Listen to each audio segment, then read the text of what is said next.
I'd like to ask you, when you assess a business and derive its intrinsic value, how do you estimate the future growth of the business, and how do you decide what margin of safety to use?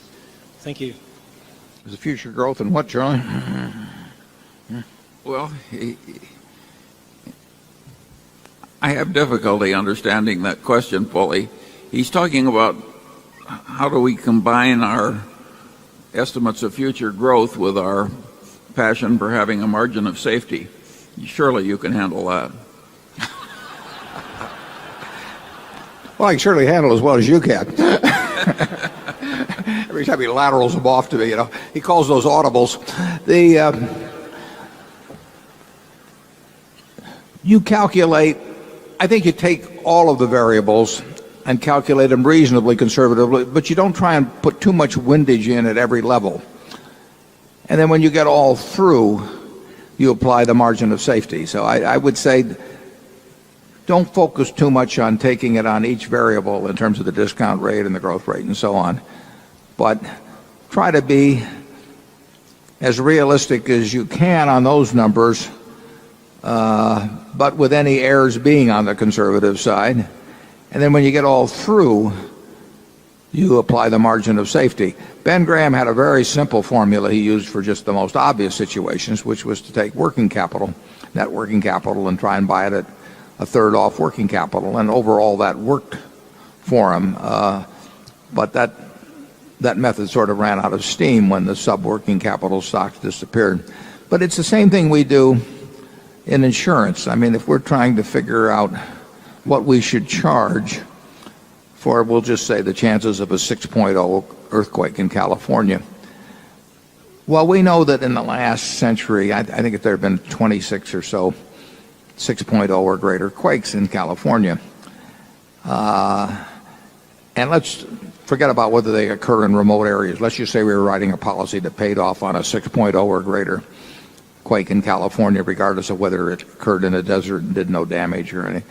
Well, we would look at the history and we'd say, well, there have been 26 in the last century, and we would probably assume a little higher number in the next century. That'd just be our nature, but we wouldn't assume 50. If we did, we wouldn't write any business. So we might assume a little higher. If I was pricing it myself, I'd probably say, well, I'll assume they're going to be 30 or maybe 32 or something like that. Then when I get all through, I'll want to put a premium on it that now puts in a margin of safety.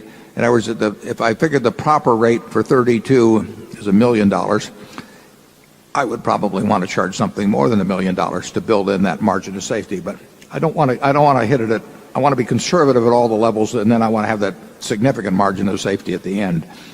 And I guess that, as I understand the question, that'd be my answer. And Charlie, you want to add to that? Yeah, that book, Deep Simplicity, that I recommended to you, says that you can predict out of those 26 earthquakes how the size will be likely to be allocated. In other words, there's a standard power law that will tell you the likelihood of earthquakes of varying sizes. And of course, the big earthquakes are way less likely than the small ones.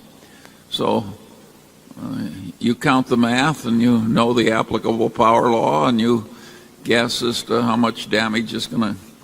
It's not that difficult. If somebody says they really want to protect against a 9.0 or something like that, then is it one in 300 years? Is it 1 in 1,000 years? Well, you get really off the data points. But that is not what you're looking at in investments. You don't want to look at the things that are that. You don't want to come up with companies where you make the assumptions that they get that extreme. And you don't have to. That's the beauty about investments. You only have to look at the ones that you feel capable of evaluating, and you skip all the rest.